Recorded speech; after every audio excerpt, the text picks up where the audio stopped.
Gambhira bridge પર લટકેલા ટેન્કરને ઉતારવાની કામગીરી શરૂ કરવામાં આવી છે। 23 દિવસથી બ્રિજ ઉપર લટકેલા ટેન્કરને હવે નીચે ઉતારવામાં આવશે। મરીન એજન્સી રિસ્પોન્સ સેન્ટરને આ ટેન્કર ઉતારવાની જવાબદારી સોંપવામાં આવી છે। 5 દિવસ સુધી ટેન્કર ઉતારવાનું ઓપરેશન ચાલશે। 900 મીટર દૂરથી ટેન્કર ઉતારવાનું ઓપરેશન કરવું પડશે। 900 મીટર સુધી કોઈ પણ હિલચાલ ઉપર પ્રતિબંધ છે।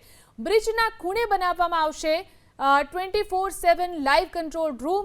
તો બલૂન ટેકનોલોજીનો પણ રેસ્ક્યુ ઓપરેશનમાં ઉપયોગ કરાશે। કન્ટેનર ઉપર કેબલ અને નીચે પાણીમાંથી બલૂન દ્વારા પ્રેશર આપવામાં આવશે। મેરીન ઇમરજન્સી રિસ્પોન્સ સેન્ટરે તાજેતરમાં કંડલામાં પણ એક મોટું ઓપરેશન પાર પાડ્યું હતું। તો જે રીતે ગંભીરા બ્રિજ પર આ ટેન્કર ઉતારવાની કામગીરી શરૂ કરવામાં આવી છે, તેને લઈને ખાસ બલૂન ટેકનોલોજીનો ઉપયોગ કરવામાં આવી રહ્યો છે। બલૂન ટેકનોલોજીનો પણ રેસ્ક્યુ ઓપરેશનમાં ઉપયોગ કરવામાં આવશે। કન્ટેનર ઉપર કેબલ અને નીચે પાણીમાંથી બલૂન દ્વારા પ્રેશર આપી અને આ ટેન્કરને ઉતારાશે।